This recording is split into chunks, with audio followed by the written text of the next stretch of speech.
What's up, folks? Another Sunday edition, maybe Sunday, maybe you're listening to it Monday, whenever you're listening to. This is the Lab presented by Champion Circle. You guys can head over to championcircleUofM.com. Support your athletes, support your team. We have another special guest this week, as we normally do, joined by the Captain, Kris Jenkins. Hey. How you doing, Chris? I'm doing good. Shoot, it's good to be here. Can't complain. Victory Sunday, right? Yes, sir. Feels good, as always. What's a Sunday like for you? Really chill. Love kicking back, get in the film room for a little bit, hopefully get a massage, and besides that, just cranking back a ton of waters and a bunch of energy drinks and watching Sunday football.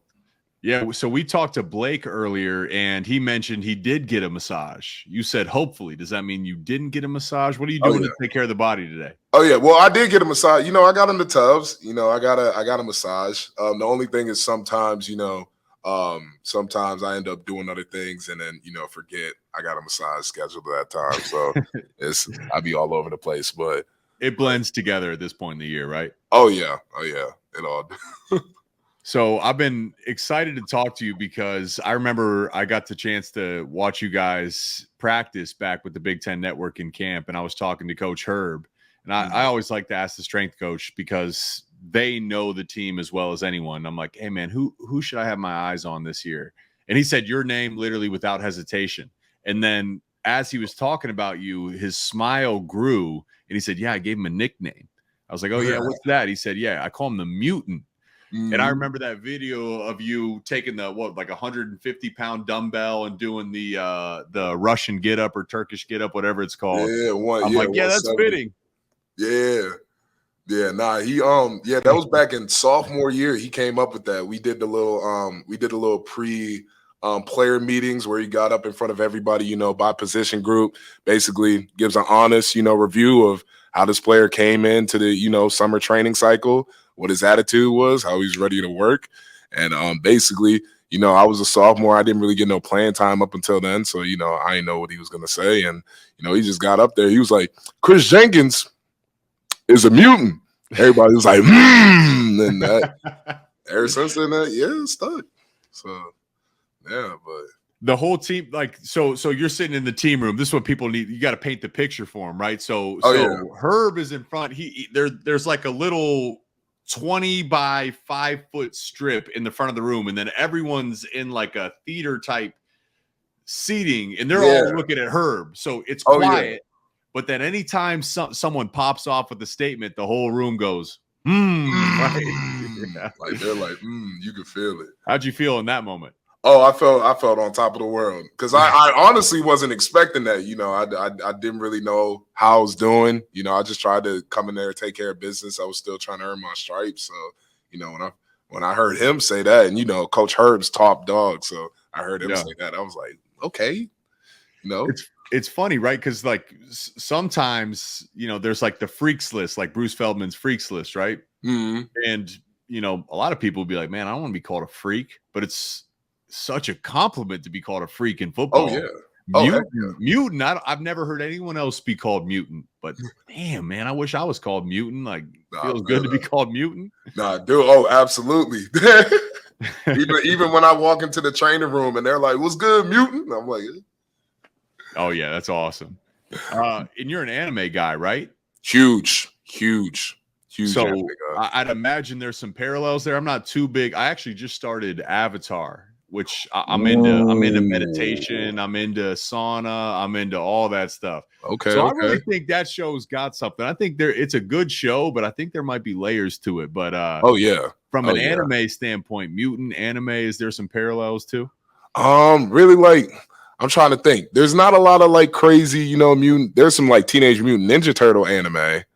Style, you feel me? But a couple, how a couple anime Aang, when he goes into the Avatar state, and then he becomes like a dog. I guess that's like mutant parallel. If I had to say so. But you got a couple anime characters when they get in the zone, and they're just a different breed. And I guess that's kind of my alter ego or parallel on the field, I guess. But Nah, man, what you just said. So, once I moved on from the NFL, like I went to this like retired NFL event. We're talking about guys that are moving on from the game. And man, hopefully I expect it to be true. You'll pay 15 years, 10 years, 15 years at the next level. But, Oh yeah, guy you know, will. there was one guy that was talking about, his alter ego. And he's like, man, I look at myself like a samurai. And I slice through the defense, and the thing is, is like you have to. Football's so hard, you have to embrace that alter ego, right? Like you can't be you're a nice guy, man. We've been talking now for 30 minutes. Like I've known you for a few years. Like you're a nice guy, great dude, but you have to embrace this certain type of violence and an alter ego on the field that once that's taken away from you, that's part of your ego, right? Like it is, that there is some anime parallels where like, it's like, Goku, right? Like you're charging up. You don't have that release once it's taken away from you. It's very valuable when you're there, right? So you have that mutant alter ego when you're lining up across from an offensive line. You want to go disrupt things. Oh, absolutely. Like, and I think, getting to that point, it would be sad. That'd be like, telling Goku to stop fighting. Like, he'd just be like, you wouldn't know what to do. So, you feel me? I mean, that's definitely become a huge part of me. Just like my pops. And he definitely got a mutant alter ego, if anything. What was that like? Like, can you take us back to your childhood? Like, I mean, you kind of were born into this, I imagine, right? Yeah. Oh yeah. So I got a couple good stories because back in the day when I first started playing football, I was a crybaby. I wasn't about that life at all. Like whenever I get hit in the Oklahoma drills, I get pancake. I start to cry. Coach get on me. It was a whole thing. And I remember, I think it was like the first or second year. He had enough. Seeing me getting like embarrassed and put on my butt. So he was like, "All right, bet." He was like, "Nah." He's like, "I'm gonna get you tough." He was like, "You're gonna practice on me," and he had me dress in full pads, line up on it, helmet and all, full padded up. He's not wearing nothing, just like t-shirt, shorts, no pads, nothing needed. He's like, "Hit me." No helmet. No helmet, nothing. And he's like, "Hit me. Come on." I'm like, "What?" He's like, "Hit me. Come on, let's do it." And I tried hitting him, man. I got thrown around a couple times, but I finally just started like, try to hit him. And he's like, "See, now you got to do that, in practice in the game." And, he definitely toughened me. It took a minute, but he toughened me up, eventually. So do you remember the moment it clicked for you?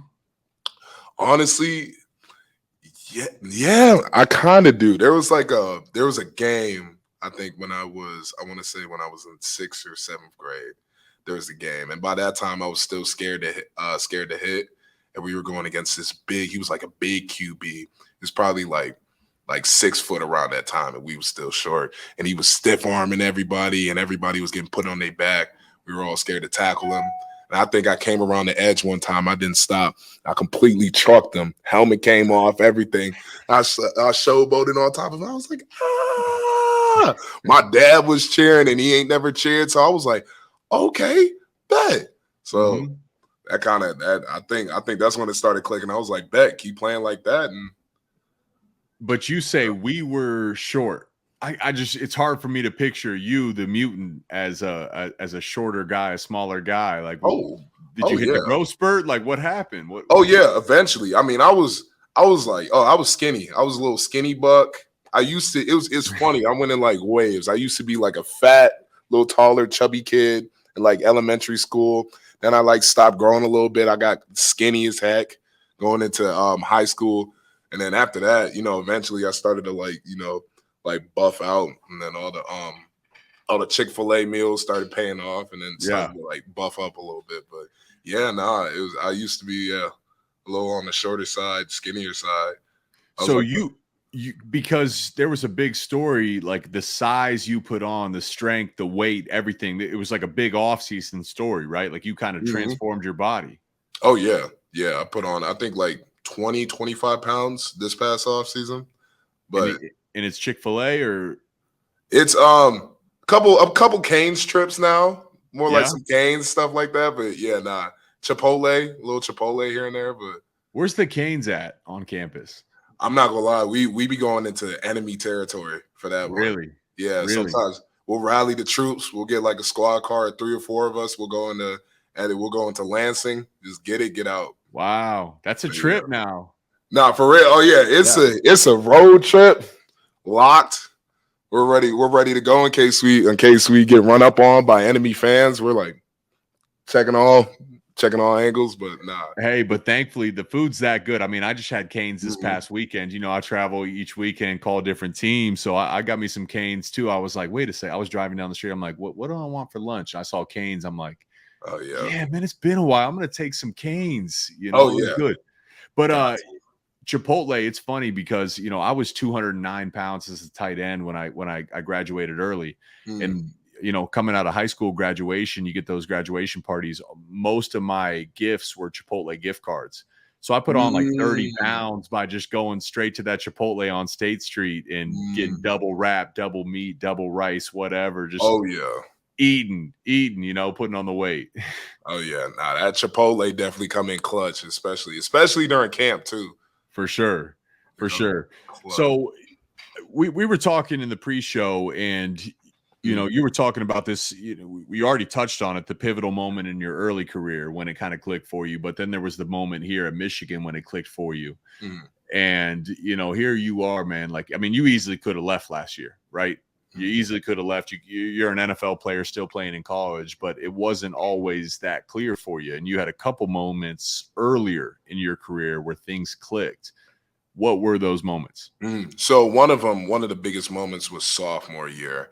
And that was my first year here that I was actually, you know, given my stripes and I was able to, you know, play a little bit and, you know, kind of start to make an impact.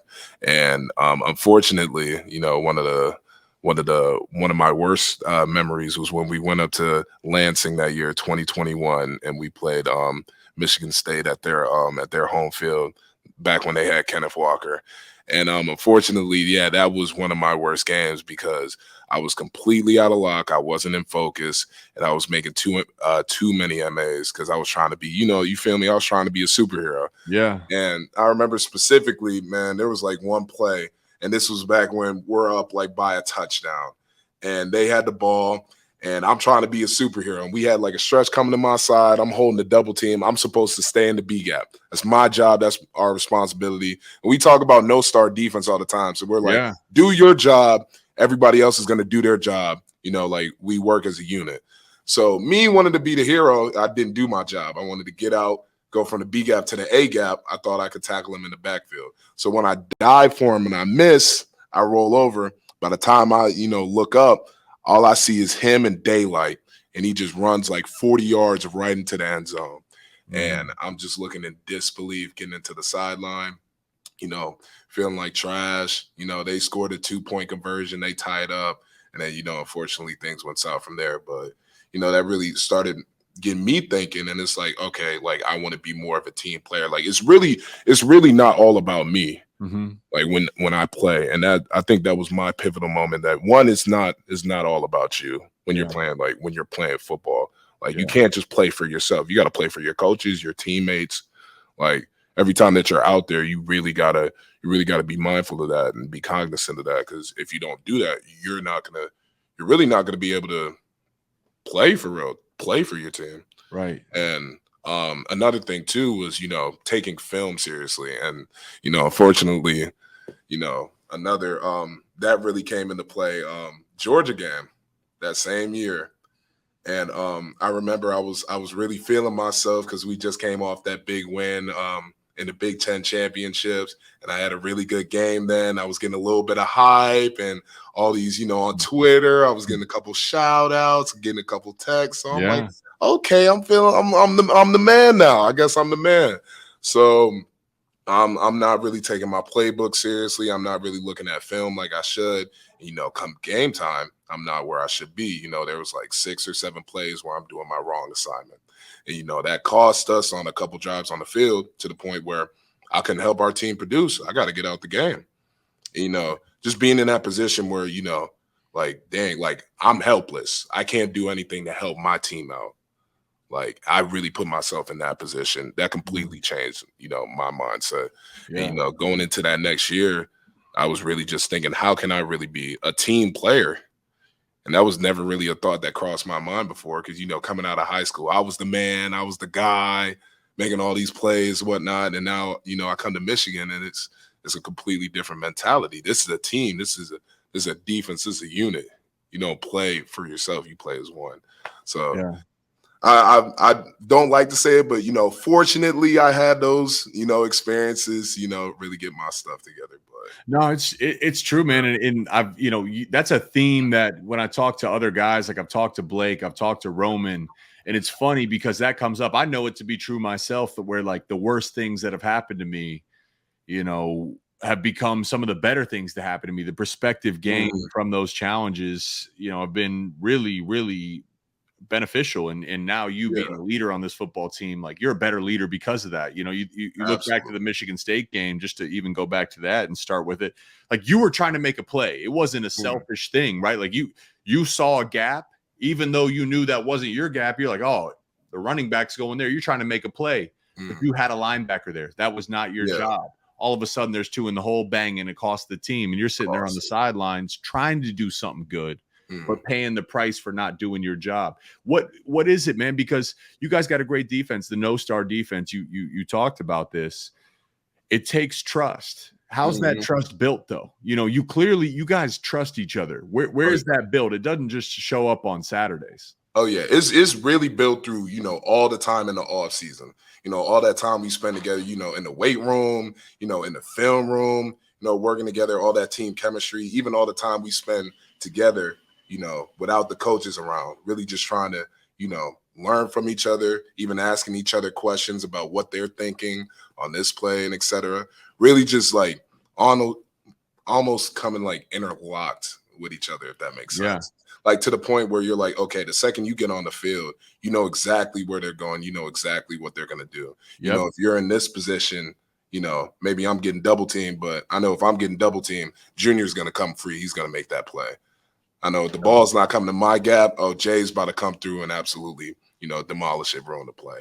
Like it just, all that time, we spend all the hours we spend in the off season, trying to perfect our craft, it really just pays off. So when we get on the field, it's clockwork. We just flow like that. You're focused on your job, but you're aware of the jobs around you. Like, if you're double teamed, Junior's free. Oh, yeah. If you're solo, they're trying to go block Junior. It's on you. Oh, it's yeah. on you, right? Like it's, I knew if I was running a corner route, there's a flat route out right underneath me. And if the defender's on me, the flat's open. If the defenders, if there's no help, I'm one-on-one. I have to win this route. It's that awareness of the routes and the concepts and the assignments around you.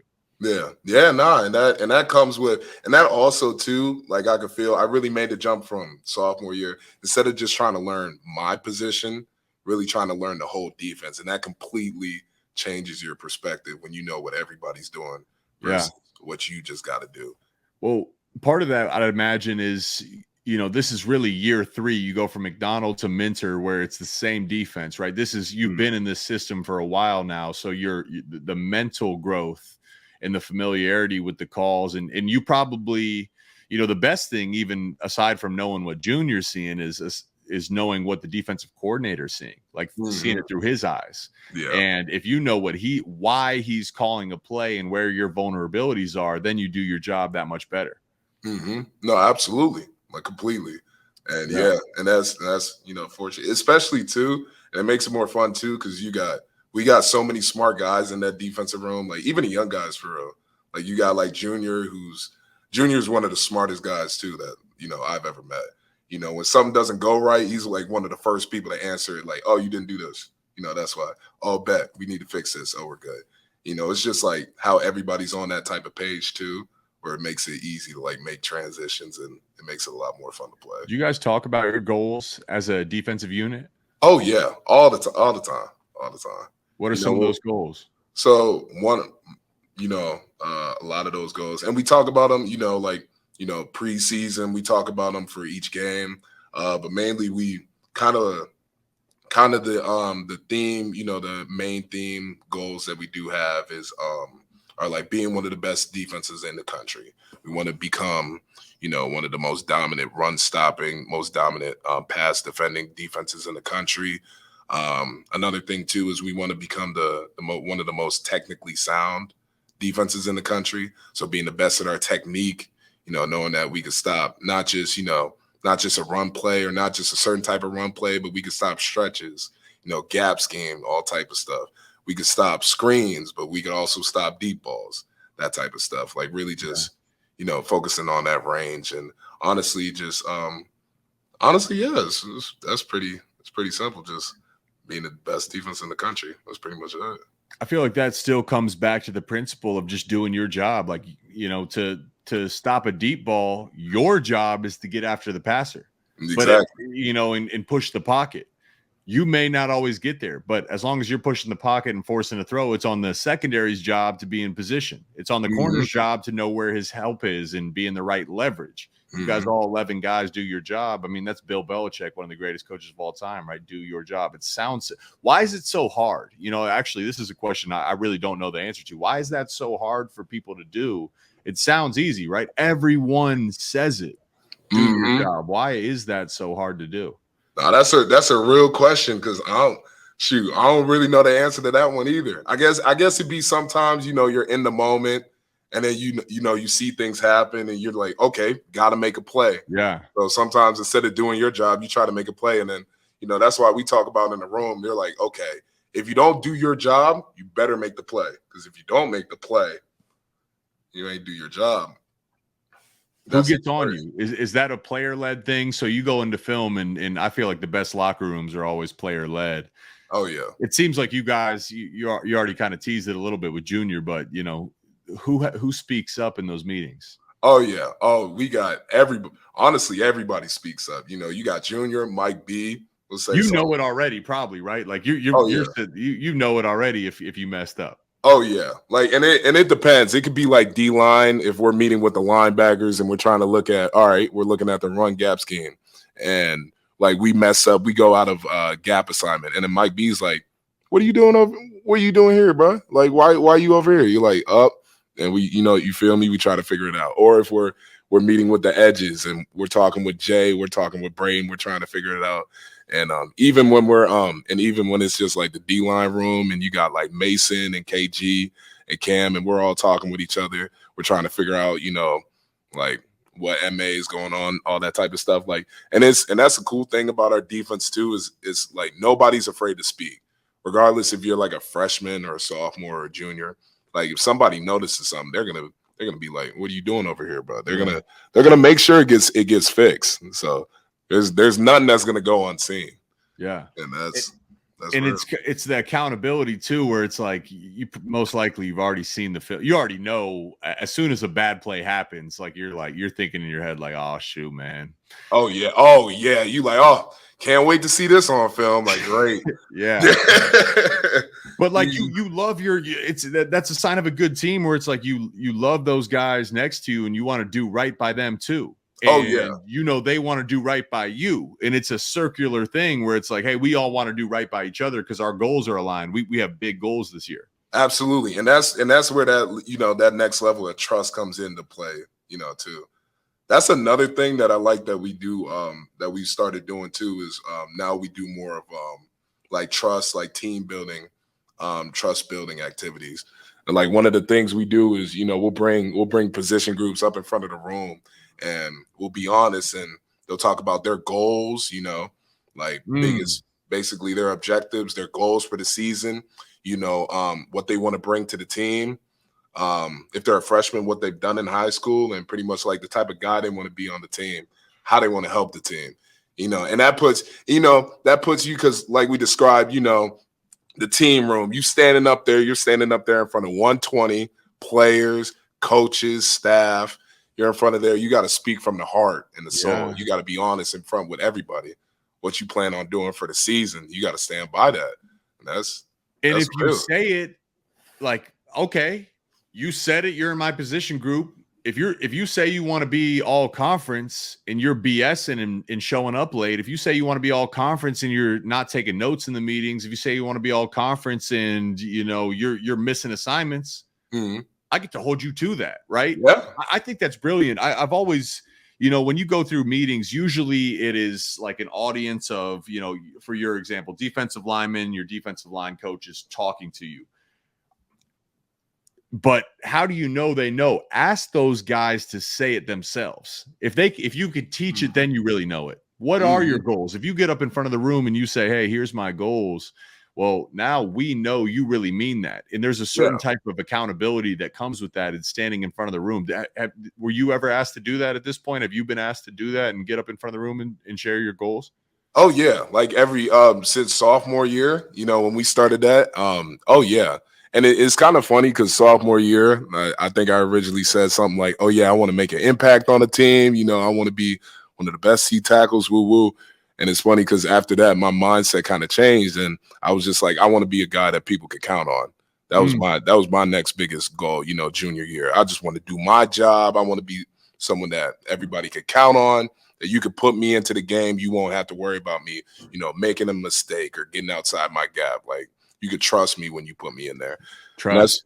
And that's pretty much the same thing for this year. And like even being a captain now, it's just like I want to be someone you could count on. So as a captain, I really want to be a guy you could look to and you could be like, okay, I count on him. Like I know he's gonna help lead us in the right direction. He's gonna do his job no matter what. And the biggest thing is, trying to lead by example. If I say it, like I can't just say it and not do it. That's a word. Like you can't be a hypocrite. That's the worst. Right. That's the worst thing you can do. So your word means nothing without action. Right? Like as a captain, like shoot, the best you have to have action. Words come secondary, right? Oh yeah. As we wrap this up, man, I just want to ask you because I think it's good. You've been touching on themes for like the team, right? And you have your D-line unit that's part of the front seven, that's part of the defense, but the defense is kind of related to the offense, which is related to the team. And, what for you as a defensive guy does it mean when you see, the offense and JJ and Blake and Donovan and Roman? I could, go down the list, but those guys pour their hearts out, in my opinion, when you see the tape. It's a team effort of pouring their hearts out. Like you guys are all aligned in the same place. Are you aware of what's going on when the offense is on the field as well? Well, to a degree, like I'm not an offensive guy, so I don't know everything about, how they run their operation. But what I do know is I could definitely tell, how they play, how physical they are, when they start to dominate it. And, everybody could see it when they start to, light it up on the field. That's one of the most prideful and satisfying things for us as a defense. Cause, when you battle with each other during spring ball and during camp and, like a D line, you got to go against the O line, especially like, a back-to-back winning Joe Moore O line, and you see them dominate on the field. And then you kind of feel a little bit, you kind of feel that yourself. Cause it's almost like, okay, you feel me? Like, we sharpened each other up. We helped each other, get to a point where now they're dominating the trenches on offense. We're dominating the trenches on defense. Like same thing goes for, like JJ in the skill position. Like when Dono's, running over, Dono and Blake are running over people, running through people, running by people like it's easy. Same thing with the receivers when they're just lining up and they're playing fast. And, it's easier when, in practice, we be battling with each other and we've been sharpening each other up and et cetera. It's like, it's a great feeling from both sides. Yeah. Because you want to see like the best for each other. So when we're both dominating, like it's the best feeling. So, yeah, man. I mean, that's as iron sharpens iron, so one man sharpens another, right? And that's the best thing, right? Like not for real. You guys got a great front seven. You're facing a great offensive line. It's no mystery that, Coach Harbaugh says it, right? A rising tide raises all ships. I'd never heard that before. Once he said that, I was like, whoa. For real. Yeah, it hit. Right? That hit different. Like, it's like, whoa. Completely. Especially as it unfolds before your eyes, for sure. Well, cool, man. Listen, so, as you look at this, you're winding down out of conference play. And Coach Harbaugh hasn't been there, so this is going to be a two-part question. You're going into conference play. What has it been like without Coach in, rotating different game day head coaches? And, now that you got a feel for this team, man, what's the expectations? What's the goals? What's the upper limit for the team this year? Absolutely. So one of the biggest things, and it's definitely been a little different without having Coach Harbaugh there. But one of the things that, you know, I'm definitely proud of and I'm definitely excited about was the amount of leadership, not only from the players, but from the coaches stepping up for that position and for that role. The amount of leadership, and you could just see everybody firing up, everybody like you couldn't even, I'm not gonna say you couldn't tell that he wasn't there, but you could just feel like we were in full motion. And I think one of the biggest things too that I loved about the first couple of games was that our mentality, we wanted to play, you feel me, for him. And we wanted to represent him because, you know, he built this team. You know, he built us to play, and he prepped us to be able to play how we have been for the past couple of games and getting us ready for the season. And so, you know, and when he does come back here for conference play, we're looking to, you know, continue that trend. And absolutely with him here, we're looking to, you know, continue to dominate on all sides of the board. And, you know, with him on the field, you know, he gets a front row seat to, you know, see us handle business. And, you know, that's the biggest goal. And, you know, we're just we're grateful that he's been getting us right, you know, through the whole process, and he's been wonderful despite of everything that's been going on. He hasn't lost his smile. He's been hype. He's been happy as can be. So, you know, you definitely you wouldn't even notice. Like you wouldn't even notice that this was the situation, because everybody's still flying around. Like is honestly beautiful. Is beautiful. Because on game day, like Coach Harbaugh as a head coach, you're not really too involved unless things are in either extreme. If they're going really well, he'll say something. If they're going really poorly, he'll say something. But for the most part, he's focused on the moment, offense, defense, special teams. Oh yeah. But where he comes in is pregame, postgame, and then Friday night, Monday meetings, right? So what does it change? Like what's Monday like when you know he's not there on the sidelines with you? What's Monday like these past 2 weeks after the victories? Oh yeah, Monday. Well, Monday, you know, you come into the side. I mean, you come in and you're looking at the film, you're addressing, you know, what happened, and you know, you hear back from him. You hear back from, you know, I'm proud of what y'all did. You know, there are a couple things to clean up. We still got to work on certain things. Nothing's perfect, but you know, it's definitely, you can see him how proud, how excited he was when he saw things go down. You know, when he was watching, and you know, Mondays are different. Fridays, you know, he gets us prepped up. He's like, look, this is going to be y'all schedule, getting ready for the day. And he's like, I know y'all going to take care of business. I know y'all going to dominate.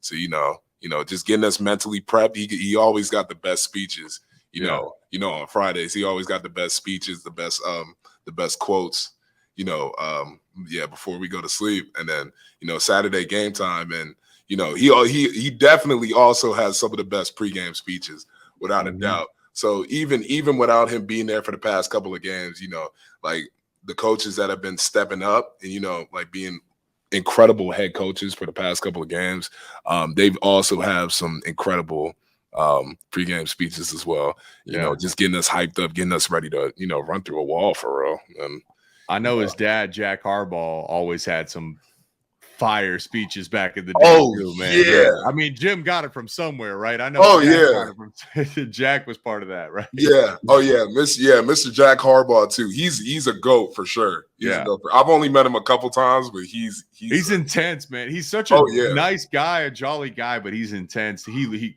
wants to win, man. He wants to win. Like you can see when that switch flips for him, and you like, like you get chills. Yeah, for sure. Well, listen, man, my biggest takeaway from this is, you know, talking to you, man, Coach would tell us, and I'm sure he's told you guys this too, is he would always say, man, there's just nothing like being on a team that's winning, nothing like being on a ball team. And, you know, when you smile and you talk about your teammates and your coaches and the situation you guys are in, I'm reminded of that fact. So I know us Michigan fans and alum are lucky to have you, man, as a leader, as a captain of this team, and we're excited to see where the season goes. So know you're busy. I know the season is rolling. So thanks so much for taking some time with us. And absolutely. You know, for the listeners, this has been the Lab. We'll see you guys next week. Thanks, Kris. Appreciate it. Absolutely. My pleasure.